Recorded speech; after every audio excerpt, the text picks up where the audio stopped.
नमस्कार, आपका स्वागत है स्पिरिचुअल पॉइंट में। आज हम बात करेंगे श्राद्ध पक्ष के बारे में। पिंडदान, श्राद्ध और तर्पण क्या है।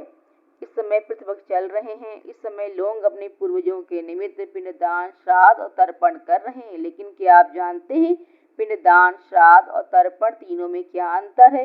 पितृपक्ष के समय पितरों को श्रद्धांजलि देने का समय होता है। पितृपक्ष में लोग अपने मृत पूर्वजों या पितरों के निमित्त श्राद्ध, पिंडदान और तर्पण जैसे अनुष्ठान करते हैं। मान्यता है कि श्राद्ध पक्ष में किए इन कार्यों से पितरों की आत्मा को शांति मिलती है और उन्हें मोक्ष की प्राप्ति होती है। पितरों की आत्मा की शांति के लिए कई तरह के कर्मकांड किए जाते हैं, जिनमें पिंडदान, तर्पण और श्राद्ध सबसे महत्वपूर्ण है। अपने वंश द्वारा किए इन कर्मकांडों से पितृ प्रसन्न होते हैं और आशीर्वाद देते हैं। अमूमन लोग पिंडदान, श्राद्ध और तर्पण को एक ही मान लेते हैं, क्योंकि ये तीनों कार्य पितृपक्ष के समय ही किए जाते हैं। लेकिन ये तीनों एक नहीं हैं और साथ ही इनकी विधियां भी अलग अलग हैं।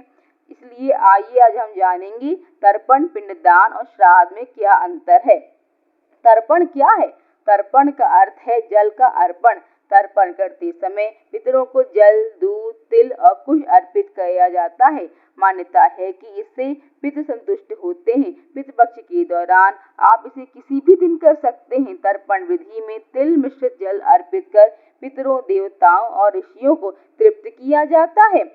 पिंडदान क्या है। पिंडदान का अर्थ होता है पितरों को भोजन प्रदान करना।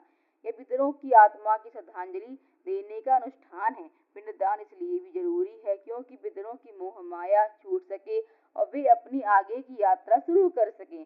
वैसे तो देश भर में पिंडदान करने के लिए कई पवित्र स्थल हैं, लेकिन बिहार स्थित गया जी को पूर्वजों के पिंडदान के लिए सबसे श्रेष्ठ माना जाता है।